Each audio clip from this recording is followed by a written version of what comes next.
Okay right. ఇది ఓవరాల్గా జరుగుతున్నటువంటి అంశం.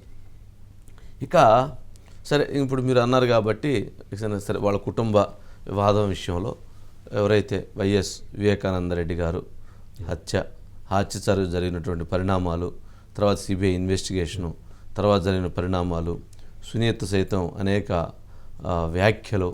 నిన్న సౌభాగ్యం గారు కూడా మాట్లాడడం జరిగింది. వారే మాట్లాడారు, బయట క్యాంపెయినింగ్కి వచ్చి షర్మిల, సునీత గారు, మధ్యలో సౌభాగ్యం గారు కూడా మాట్లాడడం జరిగింది. వారేం మాట్లాడారు? అదే మీరు తప్పకుండా న్యాయం చేయండి, షర్మిలకి మీరు ఓటు వేయండి, మీరు ఓటు అనే పదం తేకుండా మాట్లాడండి. ఓకే మీరు షర్మిలకి సపోర్ట్ ఇవ్వండి, మీరు ఓటు అనే పదం రాకుండా మాట్లాడండి. Okay sir, okay. లేదంటే ఎన్నికల కమిషన్కి నేనే కంప్లైంట్ చేసి సారీ మీ మీద మిమ్మల్ని మద్దతు ఇవ్వండి, కఠినంగా శిక్షించేందుకు నేనే రావాల్సి వచ్చింది. ఓకే సార్, ఎందుకంటే ఎన్నికల నిబంధనలు అనుసరించి మనం పాటిద్దాం. ఎందుకంటే ప్రజాస్వామ్యాన్ని బాధ్యతతో కాపాడేటువంటి ప్రయత్నాన్ని చేద్దాం. సరే, ఇక్కడ ఎపిసోడ్లో వివేక కేసు, ఆ కేసు చుట్టూతే కదా ఇప్పుడు రాజకీయం, అంతే. ఆ కేసు చుట్టూతే కదా వివాదం, ఆ కేసు చుట్టూతే కదా ఇప్పుడు ఆ ఎన్నిక, ఆ కేసు చుట్టూతే కదా ఇప్పుడు కుటుంబ గొడవలు, ఆ కేసు చుట్టూతే కదా ఇవన్నీ. అంటే ఇక్కడ వైఎస్ విజయలక్ష్మి గారు చెప్పిన ఒకే ఒక్క పాయింట్తో మొత్తం, అంటే సునీత మాట్లాడిన ప్రతి పాయింట్ని, షర్మిల మాట్లాడిన ప్రతి పాయింట్ని విజయలక్ష్మి గారు సపోర్ట్ చేశారు. ఎవరైతే జగన్మోహన్ రెడ్డి గారు మా చంటి పిల్లవాడు అంతేనంది, చంటి పిల్లవాడు చిన్న పిల్లవాడు మా చిన్న పిల్లవాడు అని చెప్పారు ఏదైతే ఉన్నారో దాన్ని ఆమె కూడా అంగీకరించలేదు. అంటే జగన్మోహన్ రెడ్డి గారి మీద చాలా హైట్ ఉన్నాడండి, చిన్నపిల్లవాడు అంటే ఎట్లా కుదిరిద్ది? అంటే అమాయకుడు అని, యువకుడు అని చెప్పడంలో తప్పులేదు. యువకుడు జీవితాన్ని నాశనం చేయాలనుకుంటున్నారని చెప్పడం తప్పులేదు. చిన్నపిల్లవాడు అని చెప్పాలని ప్రయత్నం చేయటం అని అంటే 2 సార్లు ఎంపీ అండి ఆయన, 2 సార్లు ఎంపీ. సరే, అందుకని ఎవరు కూడా ఆ అంశాన్ని ఎవరు కూడా స్వాగతించలేదు. జగన్మోహన్ రెడ్డి గారు చెప్పిన అంశాన్ని ఎవరు కూడా స్వాగతించలేదు.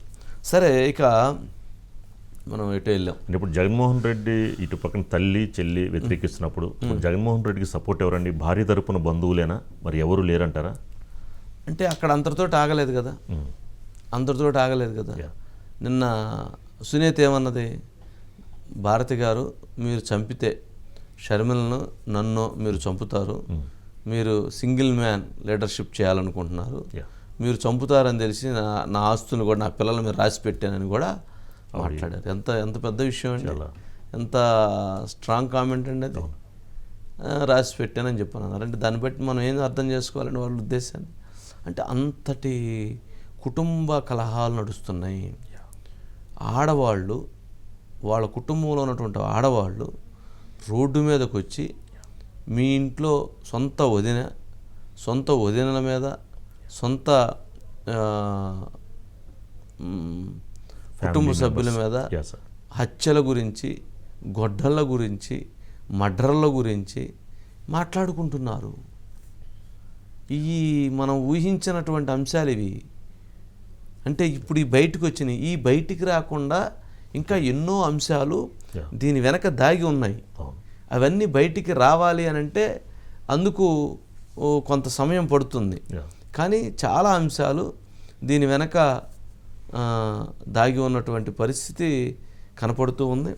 సరే, మనం ఆ అంశం విషయంలో సరే వాళ్ళు ఎలా అనుకున్నా ఓకే, మొత్తానికి ప్రచార పర్వం ముగిసింది.